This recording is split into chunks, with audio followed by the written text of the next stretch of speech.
186 noms et prénoms, ceux des copains qui ne sont pas revenus. Les copains, voilà comment Serge Marinier et Jean-Louis Cerceau appellent les jeunes d'Indre-et-Loire qui, comme eux, ont été envoyés en Algérie. Moi, quand on m'appelle pour faire militaire, je suis déjà très emballé parce que j'ai fait la préparation militaire parachutiste. Donc je suis moi très patriotique, très partant, Seulement les seuls morts que j'ai vus à la guerre, ce sont ceux qu'on voit à la télé dans les films américains.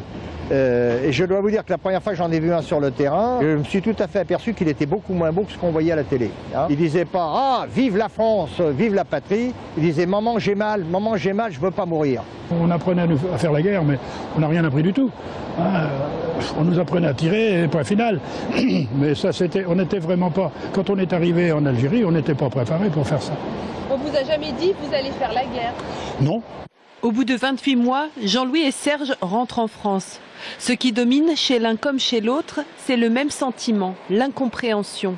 On a fait en sorte précisément que la métropole ne sache surtout pas ce qui se passait là-bas. Il ne fallait pas faire peur, c'était pas une guerre. Ils étaient bien nos petits là-bas, vous savez. Il y avait 10 morts par jour seulement, mais comme on l'a dit, ces morts, on les rapatriait par paquet de 100 ou par paquet de 150, gentiment, par convoi, et on les restitue aux familles très discrètement, de préférence la nuit, de telle sorte, et 6 mois après, de telle sorte que la métropole reste sereine et que, ce qui se passe là-bas, on n'en a rien à foutre, quoi. Hein.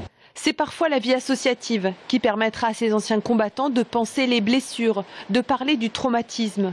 Et c'est ensemble qu'ils ont écumé les archives des mairies, les carnets de bord de l'armée, pour recenser chaque nom et prénom de ceux qui étaient tombés dans l'oubli. On a l'impression d'avoir accompli notre devoir, surtout que ces stèles sont implantées parmi les autres monuments des autres conflits.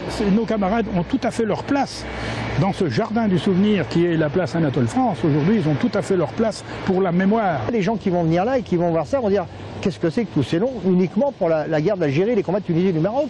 C'est pas possible. Et qui vont se poser des questions et peut-être nous poser des questions.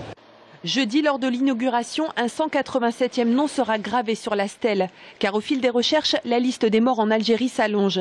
Les membres de l'association pour le mémorial espèrent qu'un jour, chaque nom et prénom de ces jeunes qui ont perdu leurs 20 ans durant cette guerre soit inscrit pour la postérité.